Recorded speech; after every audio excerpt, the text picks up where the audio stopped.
Hey there, Lana here. So, question for you. Are you the person everyone comes to when they're going through something? The one who gets the late night phone calls, who always seems to know what to say, who feels the tension in the room before it's spoken out loud? Have you always been the helper, the feeler, the fixer? The one who's been told you're so intuitive, you're such an empath, you just get it, but you've never quite known what to do with that? Or maybe you've always felt a deeper purpose in you, like something was waiting just under the surface, but you've been stuck in a job that doesn't reflect your truth, surrounded by people who don't speak your language, and it's getting harder and harder to ignore the call. If you are nodding your head, this episode is for you. Not to give you a label, not to tell you what you are, but to offer you a remembering of something you've already been doing your whole life and a new way to understand it. Because I've been on that same journey and I finally figured out what it is. For years, I've been searching for language that could hold what it is that I do. I'm trained as a therapist. I use quantum healing in my work, but those labels never felt quite right. They were too narrow, too distorted by the past. And lately, I've been asking myself, what am I really doing? Because the truth is, what happens in my sessions or even in casual conversation with those I love goes beyond any method or title. It's not just healing. It's not just intuition. It's not psychic or spiritual advice. It's tuning. And recently, it all dropped in. Friends and soul clients often message me, "Can you send me energy?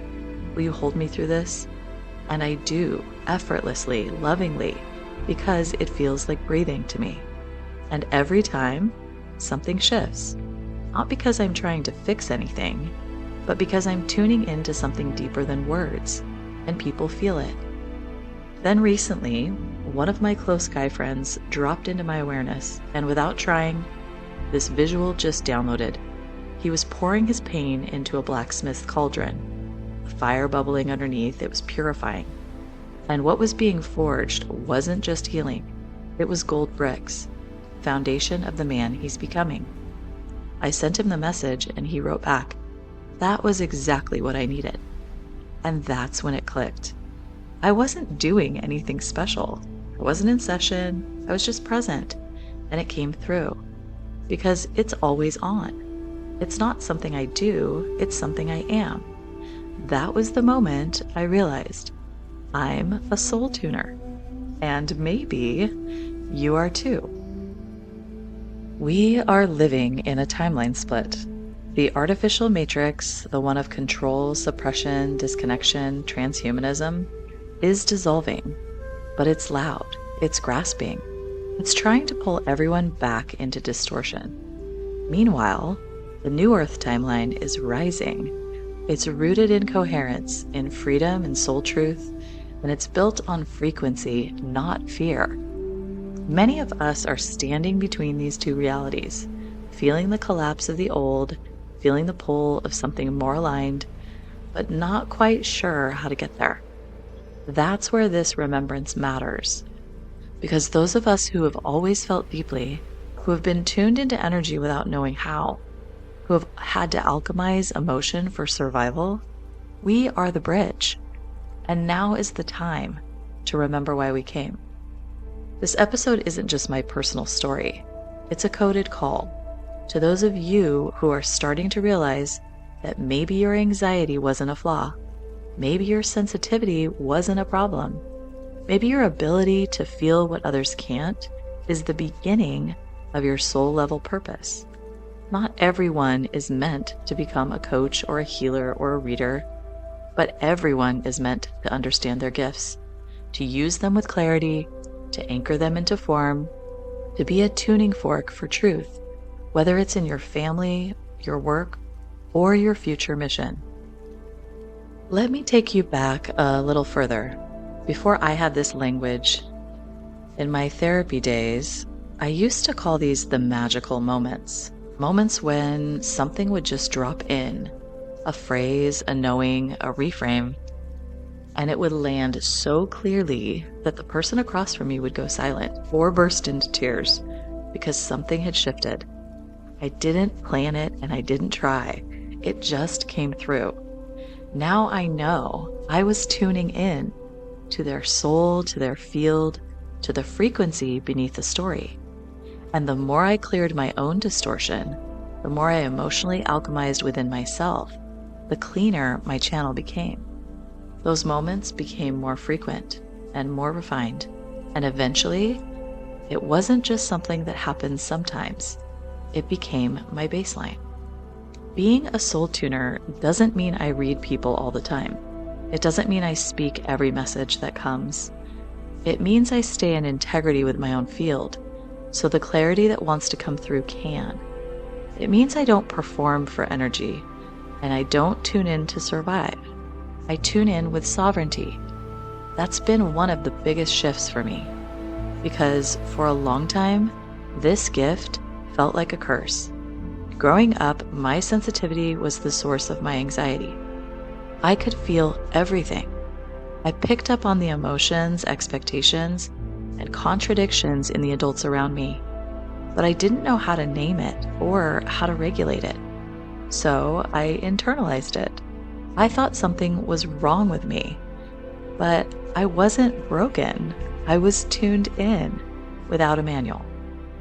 What changed everything for me was learning how to regulate my nervous system and set energetic boundaries.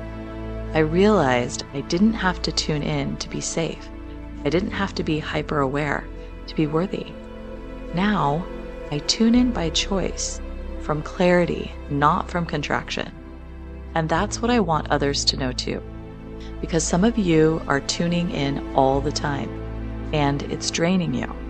You're empathing instead of anchoring, reading instead of reflecting, and performing instead of being. And that's not your fault. It's your untrained gift trying to keep you safe. But you can choose differently now. So if you've ever felt like your sensitivity is too much, if people have always told you you're good with others, if you've always known things before they were said, this might be your gift. And your purpose might be on the other side of reclaiming it. This is the time. This is the timeline. And we need clear channels, not perfect ones, just present ones, tuned ones. You don't need a title. You just need to remember who you are. And maybe, just maybe, you're a soul tuner too. And if this is landing in your body right now, if you feel something softening, something opening, maybe even a few tears of recognition behind your eyes, that's the signal. Not pressure, not urgency, just resonance. This message found you for a reason. And if you're ready to work with this more consciously, to bring your sensitivity into structure, to move through the stuck places in your nervous system, to alchemize emotional patterns into clarity, then I want to invite you gently, truly into the next layer of this work with me. I'm now offering quantum repatterning and soul integration sessions for those who feel the call. This isn't a business blueprint. It's not a promise of a new job or a shiny healing title. It's an invitation into something much deeper, to meet yourself, to clear the noise, to understand your body's signals, to ground into the earth as your ally, and to move forward, whatever your next step may be, in clarity, in coherence, and in tune with your own field. Because when you're grounded in you, you don't need a map. Your frequency becomes the guide. So, if this feels like it's speaking to you, your body will tell you, not through pressure, but through peace, that calm click of, yes, this is for me. And if it's not, that is perfect too. No grasping, just alignment, the way it should be. And if you want to work with me, you can check the link in the description and send me an email, and we can get started on this process. Thank you for walking with me. Thank you for being here and being you. And I want to close this with a big message of love for you and a reminder that together we rise.